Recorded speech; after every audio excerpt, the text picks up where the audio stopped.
Bonjour à tous, on se retrouve aujourd'hui pour une nouvelle vidéo.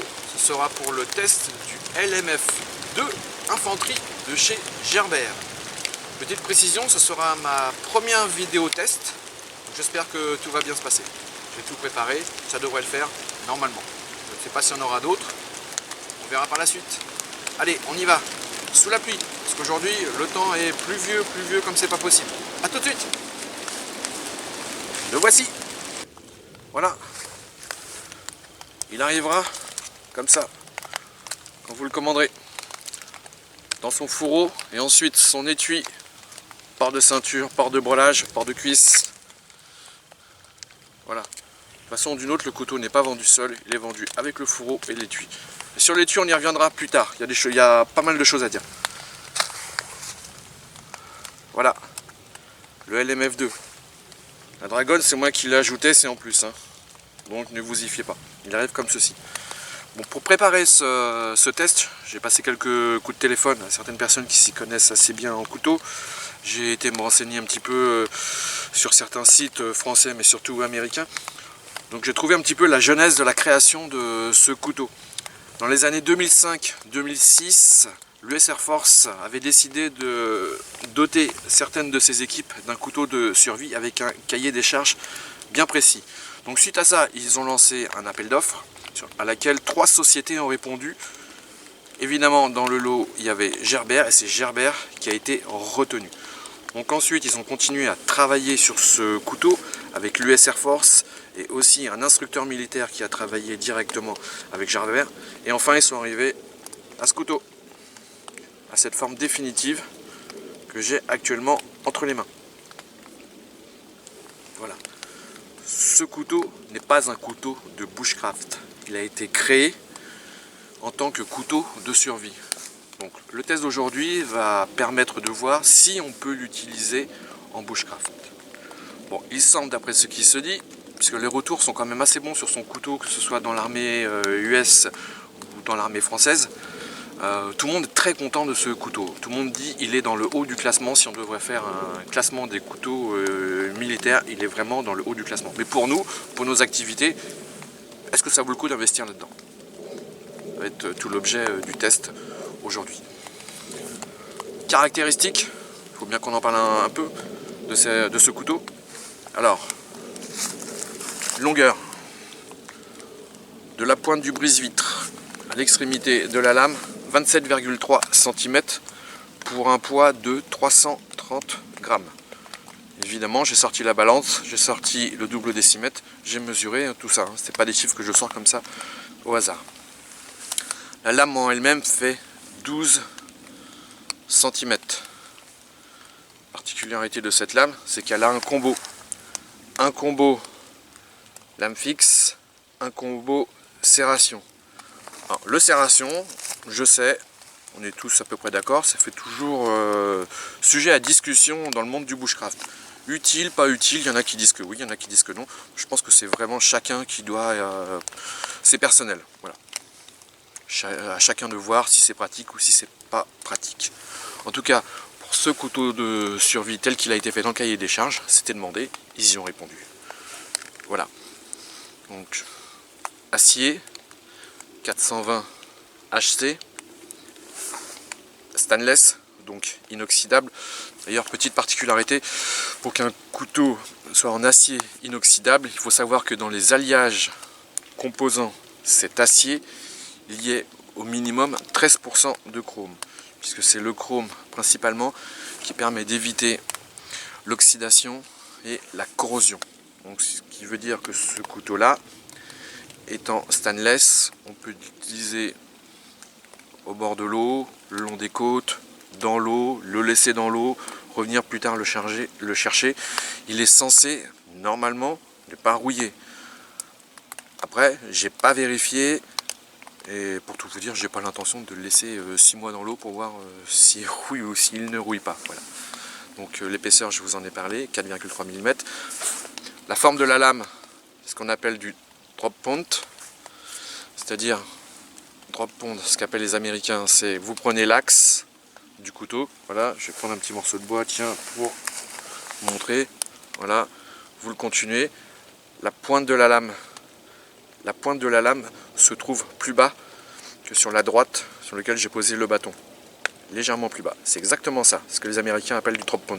Une lame en forme de drop point. Voilà, c'est toujours bon à savoir. L'acier, on en a parlé. Il y a un traitement anti-reflet dessus. C'est pour ça que la lame est principalement noire. Mais je l'ai déjà utilisé plusieurs fois puisque ce couteau m'a été offert il y a à peu près 3 ans par ma femme et mes filles. Un beau cadeau qu'elle m'avait fait.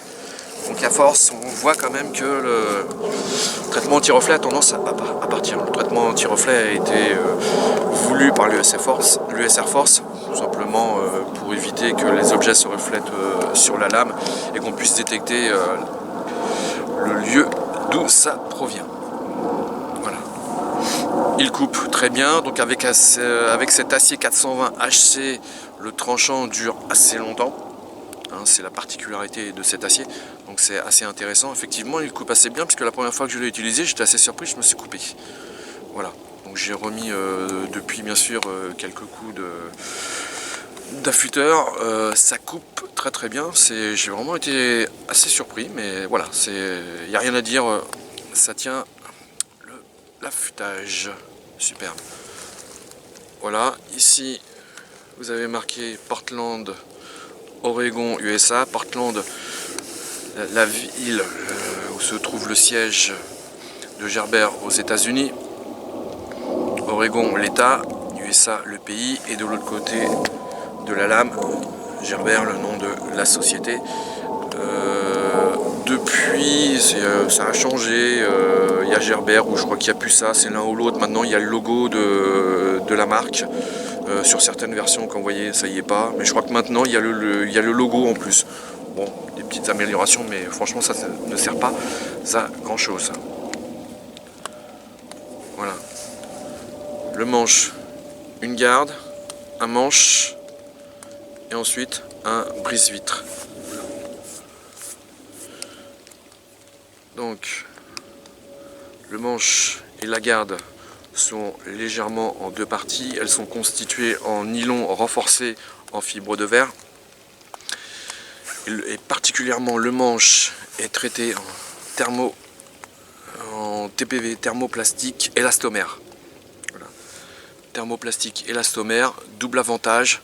C'est déjà un grip dans la main qui est très agréable. C'est peut-être l'un des meilleurs. J'ai eu l'occasion de tester, de tester pas toujours, mais d'avoir en main beaucoup de couteaux. Mais ce grip est très plaisant. Ça accroche, c'est pas rugueux, c'est un peu comme de la gomme, style un peu le Mora, mais en plus doux.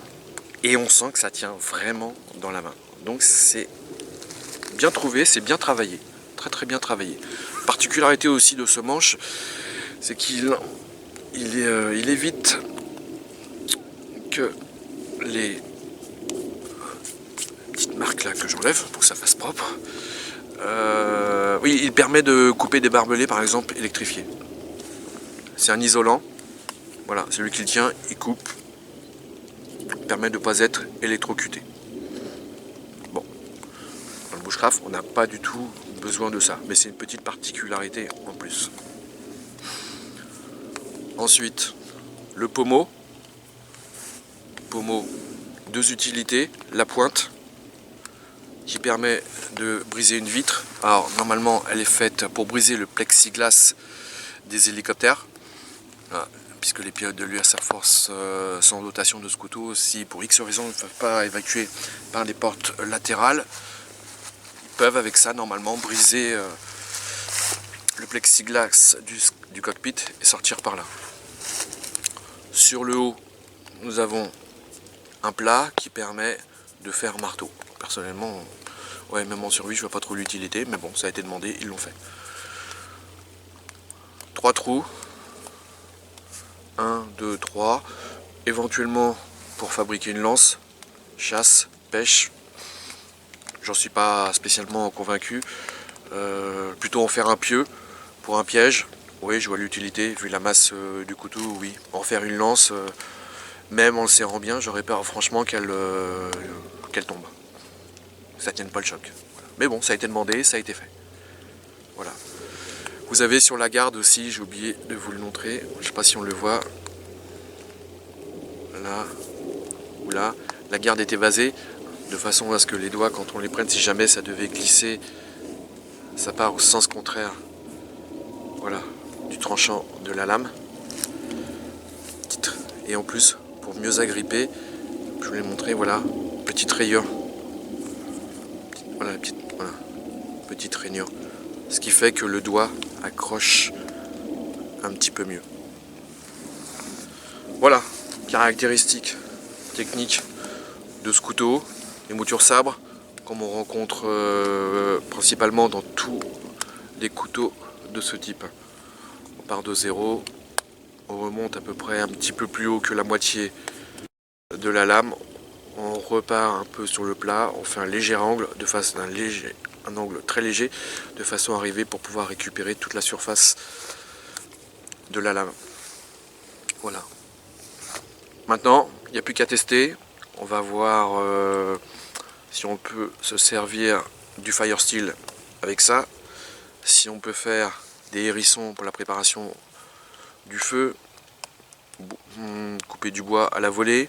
Voilà, on va voir quelques petites choses, on va voir ce que ça donne et on verra si c'est vraiment, vraiment efficace, si sa réputation, puisqu'il paraît que au sein des différents militaires qui l'ont, pour faire du bushcraft, il est très bien ce couteau. Bah, on va tester et on va voir. Allez, c'est parti, on y va. Bien, un peu de bois que j'ai trouvé par terre, il y en a plein, il y a plein de bois abattu. Comme si on était en mode survie, ou comme on fait aussi en mode bushcraft, hein, on ramasse du bois, et puis on a besoin de le refendre. Donc ça va être le test. Diamètre du tronc,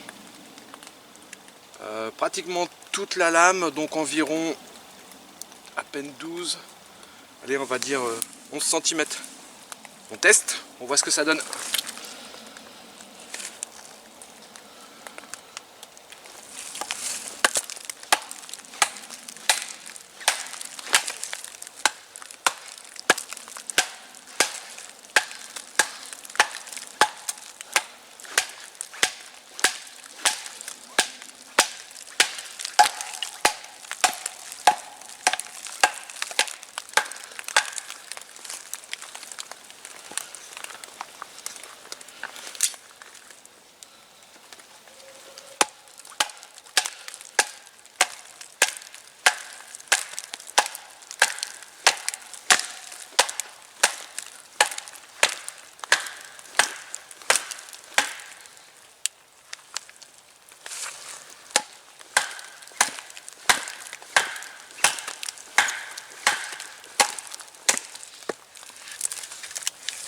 On y est presque.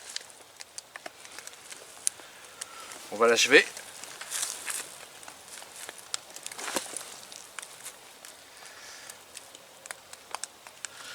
Vu les fibres, c'est un morceau de chaîne ça. Hops.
Morceau de chaîne. Pendu. C'est pas mal. C'est pas mal. Premier défaut. Là on s'aperçoit que la lame en elle-même pour refendre, elle est un peu courte. Donc quand on prend un morceau de bois d'un diamètre supérieur, voire qui fait pratiquement la longueur de la lame, c'est pas terrible. Pas terrible, terrible. Ça coupe, on voit bien, hein. C'est net, tranché. Juste là, sur le bout, parce que ça partait en Y. Donc c'est moi qui l'ai achevé. Morceau de chaîne. En plus, gorgé d'eau. Moins facile à couper que s'il était bien sec. Ça fait quand même le travail. Mais bon, il faut quand même avoir tendance à prendre des morceaux qui soient d'un diamètre bien inférieur à la lame. On va tenter de le refendre. Donc là, normalement, il devrait n'y avoir, je dis bien normalement, hein, aucune difficulté. En prenant, tiens, par exemple, on va mettre la partie lame sur les lacérations, puisque là, le morceau que je refends doit faire 5 cm, la lame fait 12. Donc, on va voir.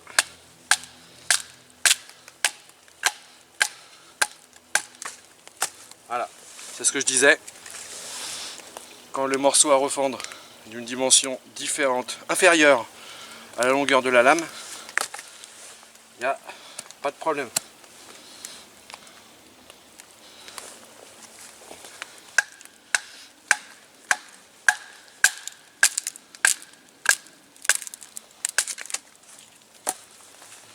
Voilà, c'est impeccable. Vous voyez, quand ça fait pratiquement à égalité le diamètre, la longueur de la lame, voire plus grand, c'est pas de la tarte.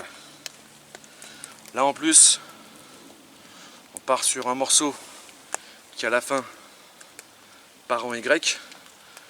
Donc là, ça va le refendre et ça va normalement s'évaser. On va voir comment ça va se passer.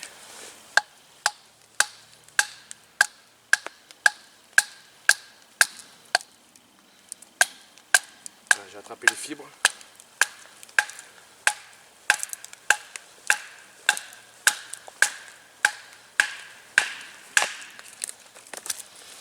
Il n'y a pas à dire, hein. Ça coupe et ça fend. Alors, petit avantage de ce manche thermoplastique, c'est qu'il absorbe les chocs quand on fait le bâtonnage.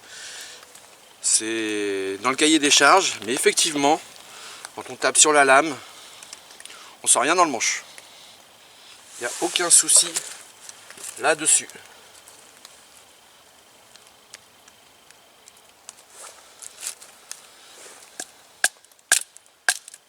On sent vraiment rien. Voilà pour le test du bâtonnage. Donc efficace, ça fait le travail. Et attention, il faut prendre du bois d'un diamètre quand même un peu inférieur à la longueur de la lame et c'est parfait. Voilà pour le bâtonnage. On passe à la suite. Bien, autre test. On va voir pour faire nos hérissons. On voit ce que ça donne. Surtout qu'on doit travailler à cause de la lame qui est en lacération uniquement que sur la moitié de la lame. On tente, c'est parti.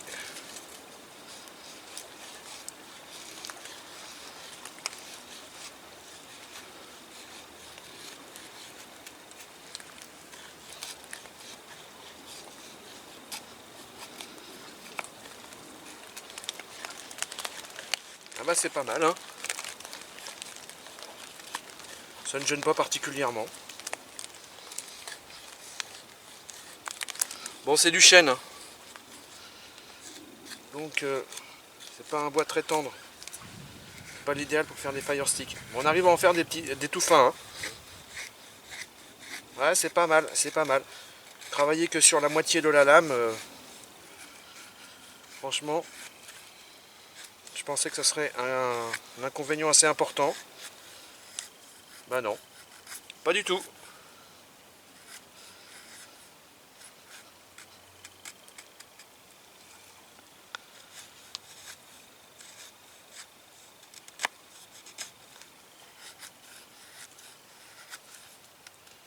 Mais bon, je préférerais avoir une lame qui soit fixe sur toute la longueur.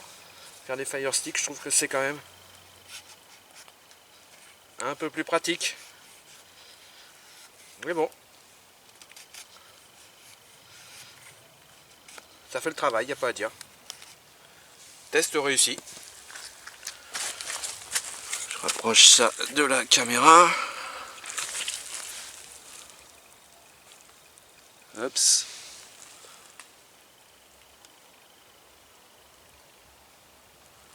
Voyez, ça fait des beaux petits hérissons. C'est agréable, c'est sympa.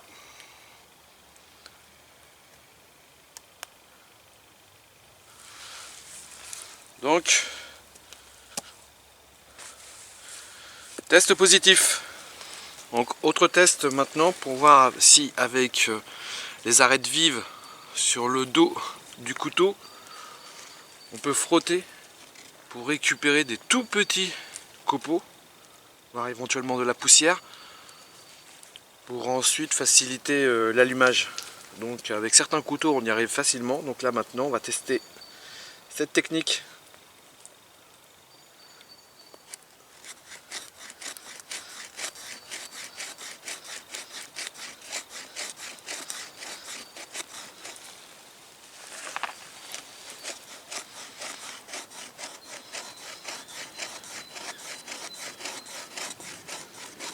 Ah, ça fonctionne bien, hein.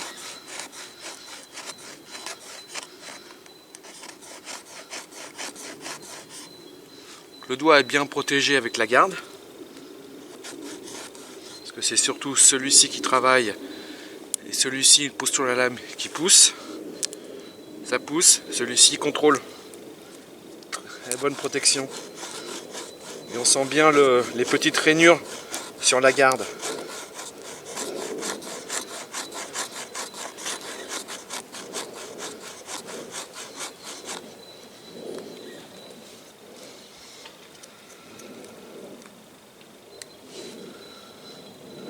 J'en ai fait très peu, hein. C'est juste pour voir ce que ça donne.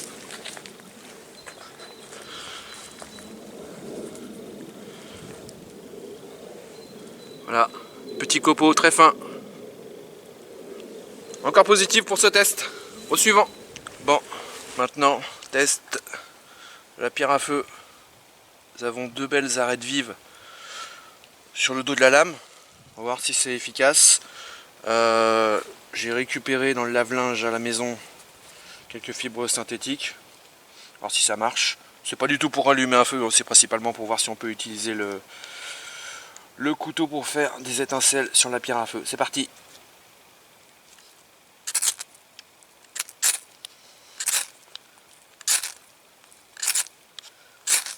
Allez, ça fonctionne.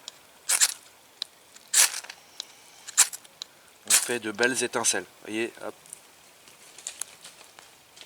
Ça brûle.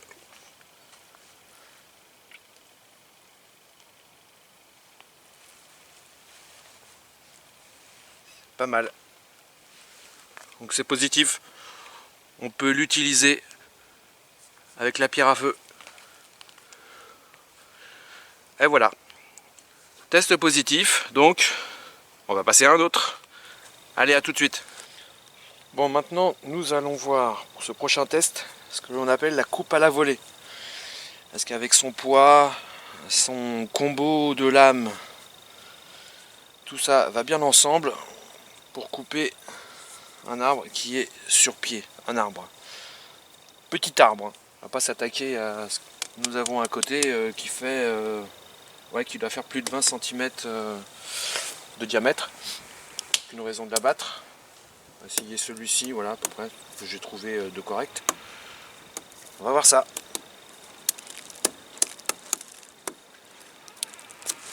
C'est parti.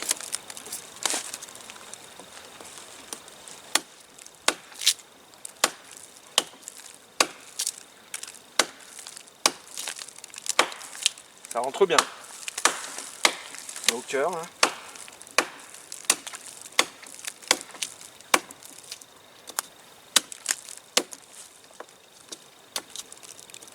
Ça tranche aussi bien sur la partie serration que lame fixe. Et là j'utilise beaucoup plus la partie serration.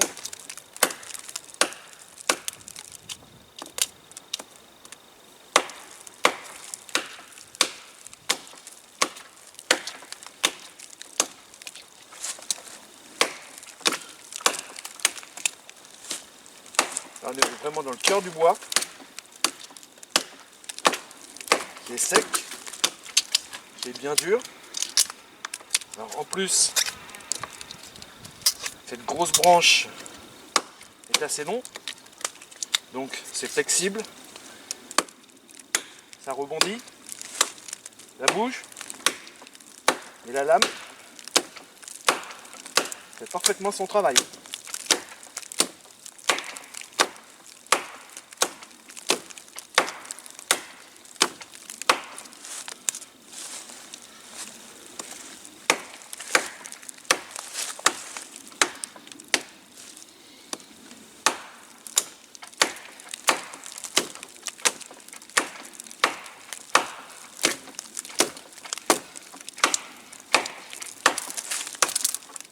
Voilà, on arrive au bout.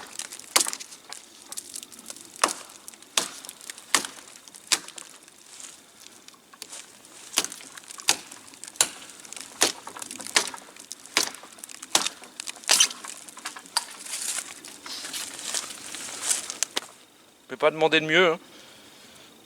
Ça fait son travail. Couteau de survie, normalement c'est fait pour couper des sections comme ça. Monter un abri qui restera fixe pendant pas mal de temps. Préparer des pièges. Et voilà, pour nous couper des branches pour approvisionner le feu, des grosses branches, c'est pas mal, c'est efficace. Bon, on va passer à la suite. Bien, maintenant nous allons parler du fourreau et de l'étui. Donc, pour fixer tout ça, il y a plusieurs solutions. La classique, à la ceinture, le passant de ceinture, qui est ensuite sécurisé par une sangle qui vient se fixer le long de la cuisse. Vous pouvez aussi, puisqu'il est livré avec 2 sangles, le fixer au mollet, avec les 2 sangles qui sont fournies. Donc ça, c'était demandé dans le cahier des charges, ça a été fait, on a bien les 2 sangles, on peut le mettre au mollet si on le souhaite. Personnellement, je trouve que c'est vraiment lourd pour le fixer au mollet, c'est pas un couteau de botte, c'est un couteau de survie, c'est pas du tout pratique. À la hanche, dans le ceinturon, très bien, rien à dire. On peut le fixer aussi sur un brelage américain, les passants sont prévus. J'ai pas testé puisque j'ai pas de brelage américain, mais les brelages français, les sangles de fixation verticale me semblent un petit peu plus larges, donc c'est pas très pratique. Il faut à mon avis un brelage américain, mais l'idée est franchement bien trouvée et très bonne. Quelle solution il nous reste? Ah oui, il y a de quoi le fixer sur des passants molles sur le sac à dos. Ça aussi, franchement c'est bien trouvé, hein. C'est bien. Donc voilà, pour le fixer, c'est vraiment assez complet. Surtout que quand on l'a à la hanche, le couteau est assez bas. Moi j'aime bien, c'est assez pratique. Quand ça remonte de trop, c'est pas toujours idéal. La sortie n'est pas la même. Donc c'est un choix aussi à faire. Je sais que j'ai certains de mes collègues qui aiment bien l'avoir beaucoup plus haut. Moi il est bas, j'aime bien, voilà. Donc là-dessus, c'est très bien trouvé. Bonne résistance. On va voir ça un petit peu plus en détail. Pour l'instant, je vous le montre ce que ça donne. J'espère qu'on le voit bien. Je ne sais pas parce qu'avec le soleil, je ne vois pas la caméra. Voilà, le passant ceinture. Je sais pas si on le voit bien. Voilà. La sangle. Voilà. Alors cette solution avec la sangle, vous la trouvez sur nombreux équipements, notamment sur les écuis de pistolet. Ça, principalement comme solution quand on fait du parachutisme militaire, chute libre ou saut automatique. Il est bien bas, il est très bien fixé, on peut le serrer comme on veut, sur la tension que l'on veut. Quand on vient enfiler le harnais du parachute, ça ne bouge absolument pas, et vu qu'il est bas, ça ne vient pas gêner le passage du harnais du parachute. Donc ça a été étudié aussi pour ça, et moi qui ai fait beaucoup de sauts militaires en automatique et en chute libre, je peux vous dire que c'est bien trouvé, ça correspond vraiment à ce qu'on recherche et ce qu'on a sur d'autres modèles. Donc là-dessus, c'est super. Maintenant, je vais enlever l'ensemble. On sort. Bon, je défais le ceinturon. On va passer un petit peu en revue cet étui. On va le passer en revue. On va compléter ce que je vous ai dit tout à l'heure. Il y a quelques secondes. Hop, hop. Voilà, voilà. Et voilà. Notre étui. Alors,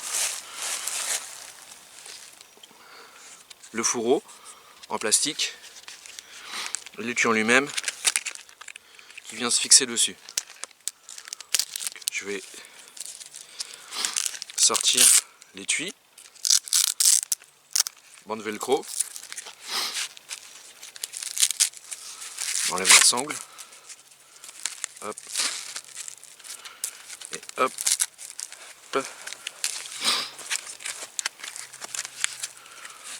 bon, c'est pas fait pour être démonté tout le temps, donc c'est un petit peu long, enfin un petit peu long, quelques secondes la sangle, il faut vraiment que ça tienne. L'étui, une fois qu'on a enlevé le velcro, on sort, on enlève le morceau du velcro à l'intérieur et voilà. Et en fait le principe c'est clac, tout par velcro. Un velcro latéral qui vient se prendre ici. Et une fois qu'il est monté, c'est comme ceci. Ici, ici, ici et ici, les velcro ressortent, on les scratch. Si on veut, on peut prendre le couteau avec l'étui plastique, c'est un choix. Personnellement, je préfère l'avoir dans son étui en tissu, en nylon, voilà. Surtout pour l'accrocher au ceinturon par l'intermédiaire du passant, parce qu'il est bien bas, c'est bien agréable, malgré le poids, malgré ses 850 grammes, si mes souvenirs sont bons, ouais, 840 je crois exactement, de l'ensemble, à la hanche. Il n'y a pas de souci, hein. On peut marcher, hein. Ça ne gêne pas et ça ne se ressent pas. Surtout ça ne se ressent pas. Voilà. Donc sur ce principe, c'est bien trouvé. On va passer au fourreau. On le sort. C'est un fourreau en plastique rigide, ce n'est pas du tout du Kydex. C'est bien trouvé, il est bien fabriqué, il est pas mal du tout. Là, le système de rétention, vous l'enclenchez et vous entendez. Là, je le refais une seconde fois. Vous voyez, ça s'entend vraiment bien. Ça ne bouge pas du tout, du tout. Très bon système de rétention, c'est bien trouvé. Donc comme je vous le disais tout à l'heure, hein, les trous pour passer le velcro par-dessus, fixer l'étui, voilà. Et, pas si on le voit bien, ici et ici, pareil, pour compléter de bien fixer l'étui. Ensuite, petite astuce qu'ils ont fait, ils ont inclus un affûteur. Alors l'affûteur a été breveté, brevet déposé, donc ça leur appartient. J'ai déjà eu l'occasion, c'est... voilà, on met quelques coups. Hein. Hop. L'angle, il se trouve automatiquement tout seul. Pas de pierre, on n'a que ça, incorporé, voilà.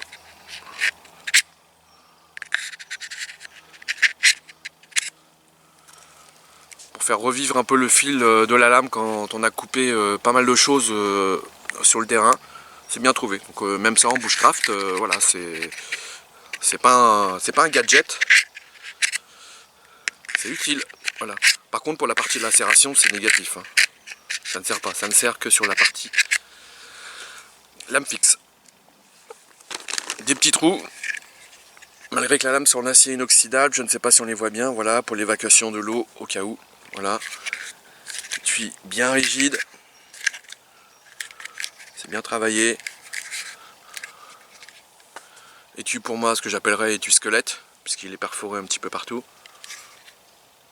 L'étui, le fourreau, pardon. Voilà, c'est pas mal. Il y a sur la partie de l'affûteur, vous avez une petite vis. Alors moi je l'ai jamais fait. A priori c'est un petit cache. Il se démonte pour éventuellement changer les pierres. à l'intérieur qui permettent l'affûtage, l'aiguisage plus exactement. Je ne sais pas où on en trouve, j'ai essayé de chercher, c'est pas évident. En France c'est vraiment, à mon avis ça doit être mission impossible. Par contre aux États-Unis ça doit se trouver, puisque eux ils ont des magasins où il y a tout, donc ça doit vraiment se trouver. Voilà, ça encore c'est bien trouvé. Bon, maintenant on va passer étui en nylon ultra résistant, pas mal. Grosse boucle de ceinture, notamment pour passer le ceinturon du brelage. Vous voyez, assez large. Voilà, pas mal. À l'arrière, 2 passants molles. Hop, sous le sac à dos. Et j'ai oublié, on remonte ici, on a aussi 2 petits passants. Voilà, si vous voyez bien ici. Ici, c'est pour passer le brelage. Ils sont pas larges, c'est pour le brelage américain. Voilà. Ce qui fait que vous pouvez le fixer comme ceci si vous le souhaitez. Vous sortez le couteau par le bas. Par le haut, c'est beaucoup moins utile. Sur un brelage, si vous le fixez en haut, ça sera ici. Voilà. Les velcro qui viennent se fixer sur le fourreau. Très bien. Le velcro latéral. Et enfin, pour finir, les œillets qui viennent sécuriser le couteau, malgré que avec la partie rétention du fourreau, il ne bouge absolument pas. Voilà. Et ce sont vraiment de bons œillets. Voilà, parce que des fois, il faut vraiment, quand il a la ceinture, des fois avec une main on n'y arrive pas. Il faut vraiment s'y reprendre à 2 mains. Et pourtant, ça fait pas mal de fois que je le sors, et bah ça ne s'est toujours pas usé. Je l'ai sorti au moins, je sais pas moi, 200, 300 fois, entre moi, des amis, voilà, ça a bougé. Voilà. Donc, étui bien travaillé, bien résistant, pratique, permet de bien équilibrer le poids tout le long, avec la sangle de ceinture, la sangle de cuisse, vraiment très très bien. Voilà. Hop, hop. Et voilà, le fourreau, on peut le porter uniquement avec le fourreau, on peut éventuellement dans les petits trous passer une paracorde si on le souhaite. Comme ça, bon, c'est un choix, personnellement c'est beaucoup trop gros pour en faire un neck. Voilà, voilà. On a passé en revue pas mal de petites choses. Maintenant, on se retrouve pour la conclusion, parce que je vais bouger un petit peu. Je pense que d'ici... ouais, vu le temps s'est levé, donc c'est intéressant. Faire la pause casse-croûte, important. Et ensuite, on se retrouve pour la conclusion. Allez, à tout de suite. Voilà, ça y est, le test du LMF2 est terminé. Donc maintenant, une petite conclusion s'impose. Est-il fait pour le bushcraft? Alors, à mon avis, si vous devez acheter un couteau pour le bushcraft, il ne faut pas acheter ce type de couteau. C'est mon avis perso.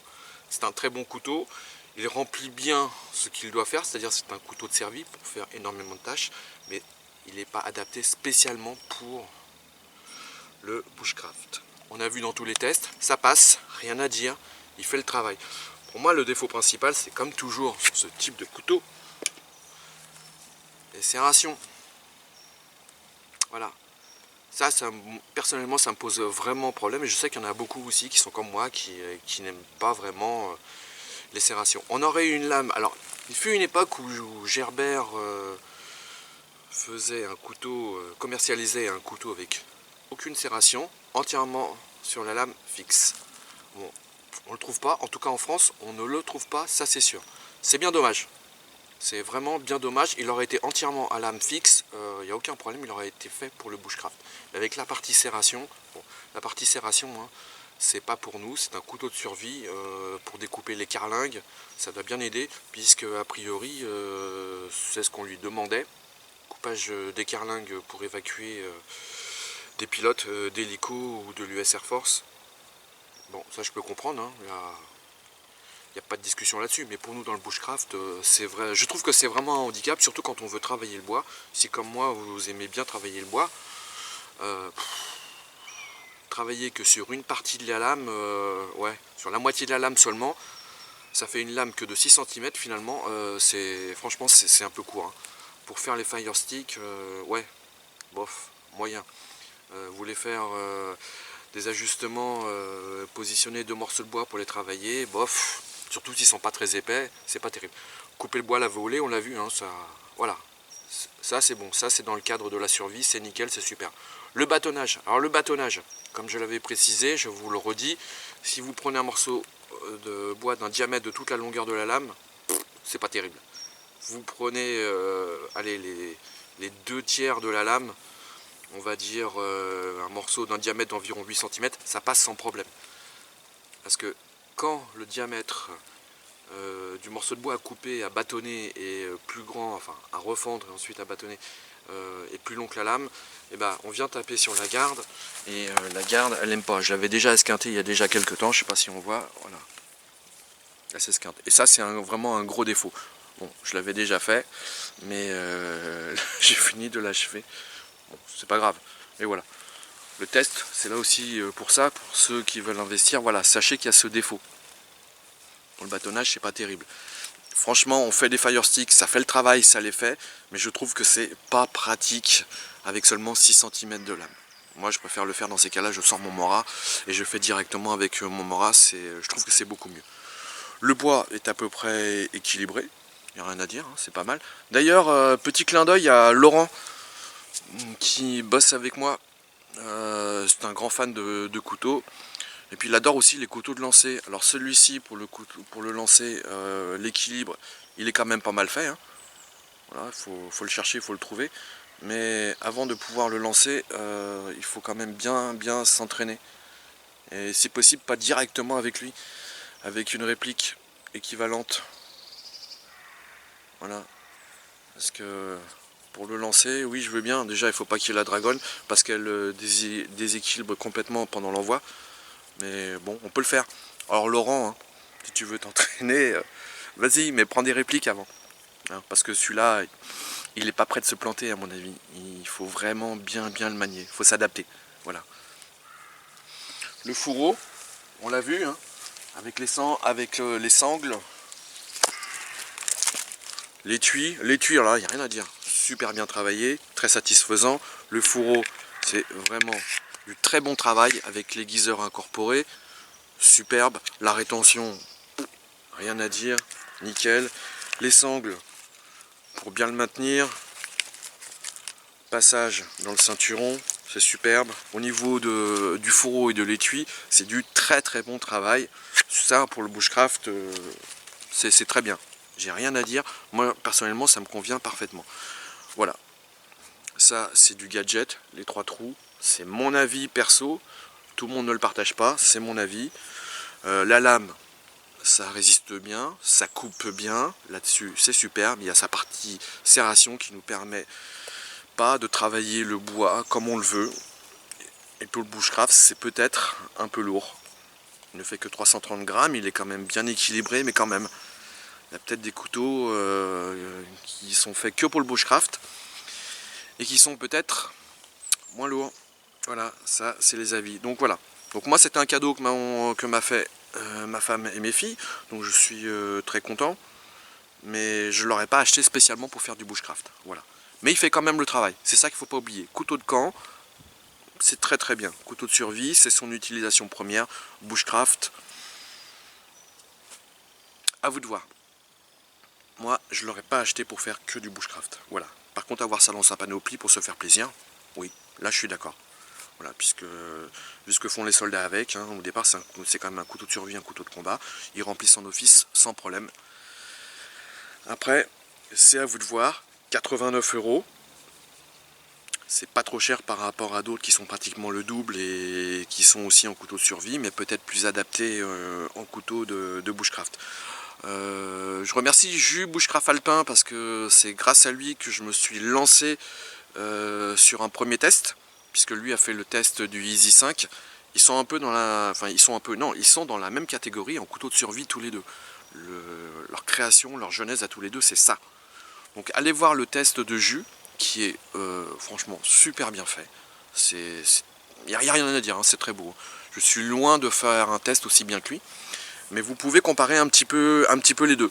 Voilà, ça rentre dans la même veine, dans la même catégorie en couteau de survie. Voilà, la différence c'est que le Easy 5, lui il est en lame fixe, lisse, tout le long. Et voilà, je ne vais pas vous dire ce que j'en pense, à vous de vous faire votre avis. Voilà. Encore merci Jus pour super test du Easy 5. Et puis grâce au petit MP qu'on s'était envoyé, que je t'avais envoyé, auquel tu m'as gentiment répondu, bah grâce à toi je me suis lancé. Voilà, donc c'est sympa. Petite chose, j'ai oublié de vous dire, je m'en rappelle, j'avais noté tout à l'heure, j'ai oublié de vous dire, c'est un couteau qui était en plate semelle. J'ai eu de forts doutes, mais après plusieurs renseignements, on m'a confirmé que c'était bien un plat de semelle et que le manche s'était moulé par injection avec les machines. Voilà. Je ne sais pas exactement comment ça marche. Le principe, on injecte l'ensemble tout autour, oui, je peux le comprendre, mais je serais curieux un jour de voir comment ça se fait. Voilà. 89 €, Amazon, coutellerie Tourangelle. Vous trouvez des prix sur le LMF Infanterie 2 qui sont à 150-160 €. Moi je vous dis, c'est pas clair, c'est bizarre. Coutellerie Tourangelle, 89 et 89 chez Amazon. Donc voilà, ça à mon avis c'est les vrais prix. 3 versions en tout du LMF, le LMF 2 tout simplement, le LMF à sec, le LMF 2 Infanterie. Voilà. LMF 2 à sec, LMF 2 Infanterie. Voilà. Les coloris qui changent principalement, chacun a son coloris. Je crois qu'en tout il existe avec les 3 modèles mis ensemble, ça doit faire 5 ou 6 coloris, plus peut-être que le ASEC et puis le LMF2 tout simplement sont peut-être vendus avec 1 ou 2 sangles et le coupe-ceinture aussi. Voilà, ces petites différences comme ça. Sinon le couteau en lui-même reste exactement le même. Si vous voyez le ASEC à 89 au même prix que le LMF Infanterie 2, celui-ci c'est le même. Il n'y a que la couleur qui change. Donc voilà, à savoir. Surtout j'ai été surpris de voir des tarifs incroyables. Et il y a des sites quand même qui en abusent. C'est bien malheureux. Voilà.